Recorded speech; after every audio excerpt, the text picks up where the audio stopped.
चिड़िया के घर में अनाज का आखिरी दाना भी खत्म हो चुका था। हाय, अब मैं क्या करूं?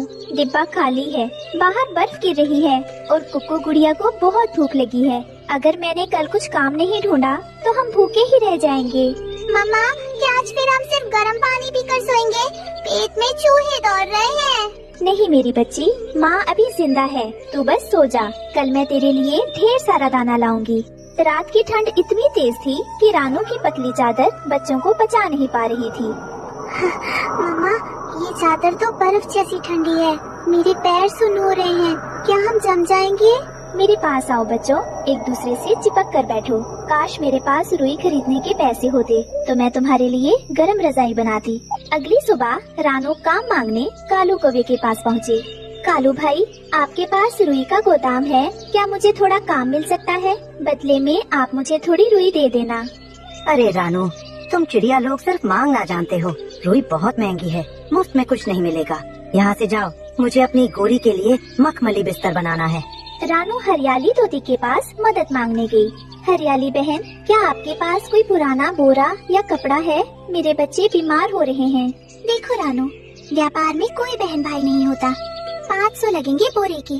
पैसे नहीं है तो रास्ता नापो, कीचड़ में सो जाओ, वहाँ मुफ्त में जगह मिलेगी। सब तरफ से दुत्कार पाकर रानू अपने सूखे खेत में जाकर रोने लगी। हे भगवान, तूने माँ बनाया तो ये दुख सहने की शक्ति भी दे। कोई मेरी मदद नहीं कर रहा, अब मैं अपने बच्चों को कैसे बचाऊं? तभी रानू का हाथ खेत की सूखी और लंबी घास पर पड़ा। अरे, ये सूखी घास तो धूप में कितनी गर्म लग रही है। अगर मैं इसे इकट्ठा करूं तो क्या ये रुई का काम नहीं कर सकती? हाँ, मुझे कोशिश करनी चाहिए। रानू ने दिन भर मेहनत करके घास का बड़ा ढेर बनाया। बस थोड़ी और घास। रानू, तुझे थकना नहीं है, ये घास नहीं, ये तेरे बच्चों की गर्माहट है। चोंच दुख रही है पर हिम्मत नहीं हारनी है। रानू घास घर ले आई पर एक नई समस्या सामने आ गई। मम्मा, ये तो सुई की तरह चुभ रही है, इसमें तो हम सो ही नहीं सकते। धैर्य रखो बेटा, माँ कुछ और सोचती है, ये घास बेकार नहीं जाएगी। रानू ने अपनी माँ का पुराना मलमल का दुपट्टा निकाला। अगर मैं इस घास को चोंच से बारीक कुतर दूं और इस कपड़े के अंदर भर दूं, तो ये चुभेगी नहीं। हाँ, यही रास्ता है। रानू पूरी रात जाकर घास को बारीक काटती रही और कपड़े में भरती रही। बस थोड़ा सा और सीना बाकी है। ये देखो कितनी नरम और फूली हुई रजाई बनी है, रुई से भी अच्छी। सुबह जब बच्चों ने रजाई ओढ़ी तो उनके चेहरे खिल गए। वाह मम्मा, ये तो बादलों जैसी नरम है। अब मुझे बिल्कुल ठंड नहीं लग रही। आप सबसे अच्छी मम्मा हो। अब हम ऐसी और रजाइयाँ बनाएंगे और पूरे जंगल को ठंड से बचाएंगे। रानू ने बाजार में घास की रजाई बेचना शुरू किया। रजाई ले लो, गरम रजाई, करकराती ठंड से बचने का सस्ता और पक्का इंतजाम। घास और भूसे की नरम रजाई ले लो। अरे ओ रानू, ये क्या तमाशा लगा रखा है? बाजार की नाक कटवाएगी क्या? लोग यहाँ रेशम और रुई के कंबल खरीदने आते हैं और तू ये कचरा बेच रही है। सही कहा कालू जी। देखो तो, ये चिड़िया घास फूस बेचकर अब अमीर बनना चाहती है। रानू, तुझे क्या लगा था लोग इतने बेवकूफ हैं कि रुई छोड़कर तेरी ये चुभने वाली घास खरीदेंगे? इसे रजाई नहीं, चूहे का घर कहते हैं।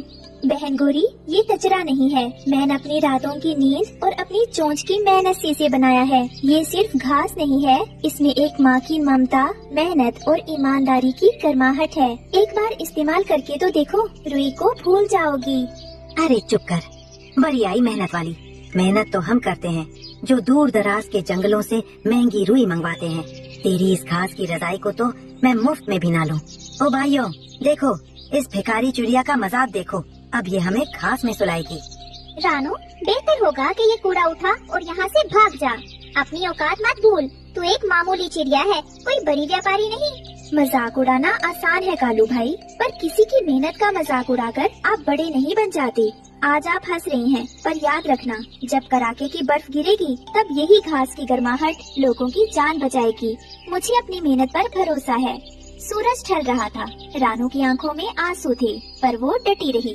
तभी एक बूढ़ा कबूतर जो ठंड से बुरी तरह कांप रहा था, रानू के ठेले के पास आकर रुक गया। बेटी, क्या ये रजाइयाँ सच में गर्म हैं? मेरे पास इतने पैसे नहीं हैं कि मैं कालू की दुकान से रुई का कंबल खरीद सकूं। मेरी पत्नी घर पर बीमार है और इस बर्फीली हवा ने हमारा जीना मुश्किल कर दिया है। हाँ बाबा, ये बहुत गर्म है। आप बस एक बार इसे ओढ़कर देखिए। अगर आपको आराम ना मिले तो पैसे मत दीजिएगा। जैसे ही वो रजाई ओढ़ता है, उसके चेहरे पर सुकून आ जाता है और उसके शरीर की थरथराहट रुक जाती है। अरे ये तो जादू है बेटी। इतनी गर्माहट तो मैंने कभी रुई के कंबल में भी महसूस नहीं की। ये बहुत ही हल्की और बहुत ही प्यारी है। कालू कौवा दूर से चिल्लाते हुए कहता है, अरे बूढ़े बाबा, दिमाग खराब हो गया है क्या? घास के ढेर में पैसे बर्बाद कर रहे हो। कल खुजली होगी तो मेरे पास मत आना। चुप रहो कालू, तुम लोग सिर्फ चीज की चमक देखते हो, पर इस बेटी ने इसमें अपनी रूह डाली है। रानू बेटी, मुझे एक नहीं ऐसी 3 रजाइयाँ दे दो। एक मेरे लिए, एक मेरी बीमार पत्नी के लिए और एक मेरे पड़ोसी के लिए जो खुले आसमान के नीचे सोता है। ये लीजिए बाबा, ये आपके लिए मेरा उपहार है। नहीं बेटी, ये तुम्हारी मेहनत की कमाई है। लोग आज तुम पर हंस रहे हैं, पर कल यही लोग तुम्हारी दुकान पर लाइन लगाएंगे। तुम्हारी ये घास की रजाई गरीबों का सहारा बनेगी। बूढ़े कबूतर की बातें सुनकर रानू को समझ आ गया था कि उसकी जीत की शुरुआत हो चुकी है। जल्द ही रानू की रजाइयाँ पूरे जंगल में मशहूर हो गयीं। कालू और गोरी रानू के पास आए। रानू बहन, हमें माफ कर दो। हमने तुम्हारा मजाक उड़ाया, पर आज तुम्हारी इसी घास की रजाई की वजह से करीब पक्षी बच रहे हैं। क्या हम भी तुम्हारे साथ काम कर सकते हैं? जरूर टालू भाई, मेहनत करने वालों के लिए मेरे यहाँ हमेशा जगह है। रानू अब एक बड़ी रजाई फैक्ट्री की मालकिन बन गई थी। उसका घर अब पक्का और खुशहाल था। अरे बिटिया की कसम, नेकी ही असली मरहम। याद रखना बच्चों, जब इरादे नेक हो और मेहनत सच्ची हो तो सूखी घास भी मखमल बन जाती है।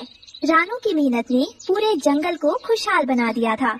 हर घोंसले में घास की रजाई थी, पर एक दिन अचानक आसमान काला हो गया और ऐसी बर्फ गिरने लगी जो कभी नहीं पिघलती थी। रानू बहन, अनर्थ हो गया। उत्तर की पहाड़ियों से बर्फीला राक्षस जाग गया है। उसकी सांसें जहाँ पड़ती हैं, सब कुछ पत्थर की बर्फ बन जाता है। घबराओ मत तालू भाई, अगर हमारी इरादे नेक है तो कोई भी राक्षस हमारा रास्ता नहीं रोक सकता। ठंड इतनी तेज थी कि रानू की साधारण घास की रजाइयाँ भी ठंडी पड़ने लगी। जंगल के पक्षी कांपने लगे। मम्मा, रजाई के अंदर भी बहुत ठंड लग रही है। क्या हम कभी इस ठंड से बच पाएंगे? बेटी, इस बार हमें सिर्फ घास नहीं, कुछ जादू ही चाहिए होगा। रानू मदद के लिए पुराने बरगद के पेड़ पर रहने वाले बूढ़े उल्लू के पास पहुंची। रानू, इस कड़ाके की ठंड को सिर्फ सूरज की किरणों वाली घास ही हरा सकती है, जो तपते हुए ज्वालामुखी के पास उगती है। पर वहाँ जाना बहुत खतरनाक है। मेरे बच्चों और जंगल के लिए मैं अपनी जान भी दांव पर लगा सकती हूँ। रानू, कालू और गोरी आग उगलने वाले पहाड़ की ओर उड़ चले। वहाँ बहुत गर्मी थी। हाय, मेरे पंख चल रहे हैं। रानू, यहाँ तो बहुत आग है। यहाँ घास कैसे मिलेगी? देखो, वो रही वो लाल रंग की घास। वो आग में भी नहीं जलती। रानू ने वो लाल घास अपनी चोट से काटी। उस घास को छूते ही रानू के शरीर में एक नई ऊर्जा आ गई। जल्दी चलो दोस्तों, हमें नई अग्नि रजाई बनानी होगी। वापस लौटकर रानू ने लाल घास को पुरानी घास के साथ मिलाकर नई रजाइयाँ सिलनी शुरू की। इस बार मैं इसमें अपनी ममता के साथ साथ सूरज की गर्मी भी भर दूंगी। अचानक एक विशाल बर्फीला राक्षस जंगल में आ पहुंचा। उसने अपनी ठंडी फूंक मारी, जिससे पेड़ जमने लगे। आज ये पूरा जंगल मेरा फ्रीजर बन जाएगा। किसी की गर्मी मेरा सामना नहीं कर सकती।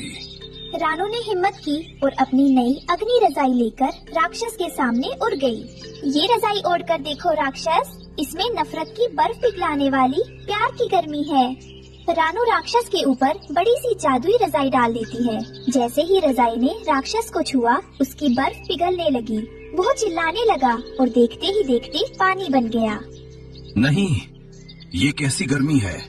ये रुई नहीं, ये तो ममता की आग है। राक्षस गायब हो जाता है और उस जगह एक मीठे पानी की नदी बहने लगती है। राक्षस के जाते ही सूरज निकल आया। रानू ने साबित कर दिया कि नेकी की गर्मी दुनिया की सबसे बड़ी ठंड को भी हरा सकती है। अरे बिटिया की कसम, नेकी ही असली मरहम। याद रखना बच्चों, बुराई चाहे कितनी भी बड़ी क्यों न हो, साहस और सही सोच के आगे वो हमेशा पिघल जाती है। ठंड बीत चुकी थी, पर अब जंगल में आग उगलती गर्मी का मौसम आ गया था। सूरज की तपिश से नदियाँ और तालाब सूख रहे थे और पक्षी पानी की एक एक बूंद के लिए तरस रहे थे। हाय, इतनी गर्मी! कुकू और गुड़िया का गला सूख रहा है। कालू भाई के पास मटके में पानी है, पर वो किसी को छूने भी नहीं देते। मम्मा, प्यास के मारे मेरा सिर चकरा रहा है। क्या हमें कहीं पानी नहीं मिलेगा? कालू के पास मिट्टी के कुछ मटके रखे थे, जिनमें थोड़ा पानी बचा है। वो पहरा दे रहा था। कालू भाई, मेरी गुड़िया बेहोश हो रही है, बस 2 घूंट पानी दे दो। मैं कल तुम्हारे लिए दूर पहाड़ से ठंडा पानी ला दूंगी।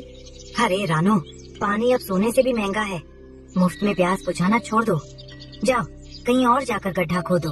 पक्षी प्यास से तड़प रहे थे। रानू नदी के सूखे किनारे पर बैठी मिट्टी खोदने लगी। शायद कहीं से गीली मिट्टी मिल जाए। हे भगवान, तूने सबको प्यासा क्यों रखा है? क्या इस जंगल में अब कोई नहीं बचेगा?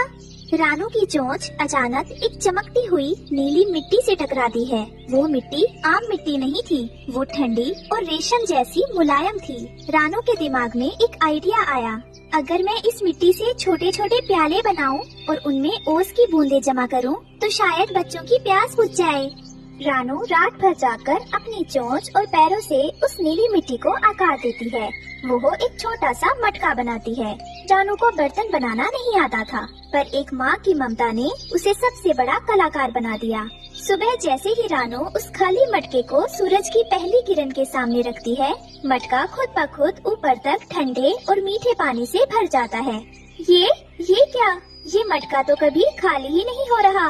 ये तो कुदरत का करिश्मा है। पूरे जंगल में खबर फैल गई कि रानू के पास एक ऐसा मटका है जो कभी खत्म नहीं होता। सभी पक्षी अपनी आखिरी उम्मीद लेकर रानू के दरवाजे पर जमा हो गए थे। रानू बहन, खुदा के लिए हमें थोड़ा सा पानी दे दो। सुबह से मेरी छोटी बच्ची ने एक बूंद भी नहीं पी है।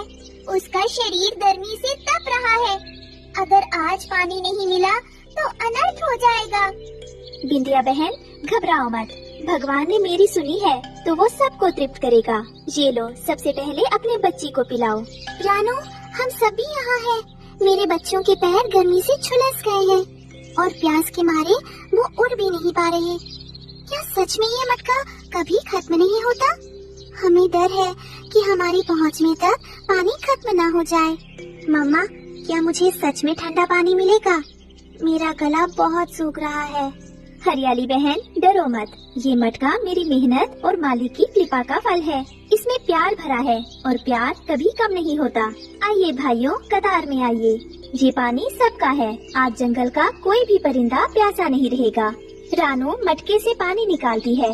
मटका खाली होते ही पलक झपकते फिर से ऊपर तक भर जाता। पक्षी पानी पीकर चहचहाने लगते हैं। रानू बहन, तुम तो हमारे लिए फरिश्ता बनकर आई हो। धन्य है तुम्हारी ममता। रानू की छोटी सी झोपड़ी आज पूरे जंगल के लिए प्यास बुझाने का मंदिर बन गई थी। जहाँ कालू के मटके अहंकार से भरे और खाली थे, वही रानू का मटका नेकी की वजह से छलक रहा था। कालू का सारा पानी सूख गया और उसके मटके फूट गए। वो भी कांपते हुए रानू के पास आया। रानू, मैंने पानी छिपाया और आज मैं ही प्यासा हूँ। क्या तुम मुझे माफ करोगी? कालू भाई, जो बांटता है उसका भंडार कभी खाली नहीं होता। लीजिए, पानी पीजिए। रानू ने अब उस नीली मिट्टी से सबके लिए बर्तन बनाने शुरू किए। अब जंगल का हर पक्षी अपना पानी खुद जमा कर सकता था। रानू, तुम्हारी मिट्टी के बर्तन तो फ्रिज से भी ज्यादा ठंडे हैं। जंगल में फिर से हरियाली लौट आई। रानू के जादुई मटकों ने सबकी प्यास बुझाई। अरे बिटिया की कसम, नेकी ही असली मरहम। याद रखना बच्चों, जब हम दूसरों की प्यास बुझाते हैं तो ऊपर वाला हमारी झोली हम। अगर आप भी अपने माता पिता से सच्चा प्यार करते हैं तो इस वीडियो को एक लाइक जरूर करें और हमारे चैनल CR Zone को सब्सक्राइब करना न भूलें। धन्यवाद।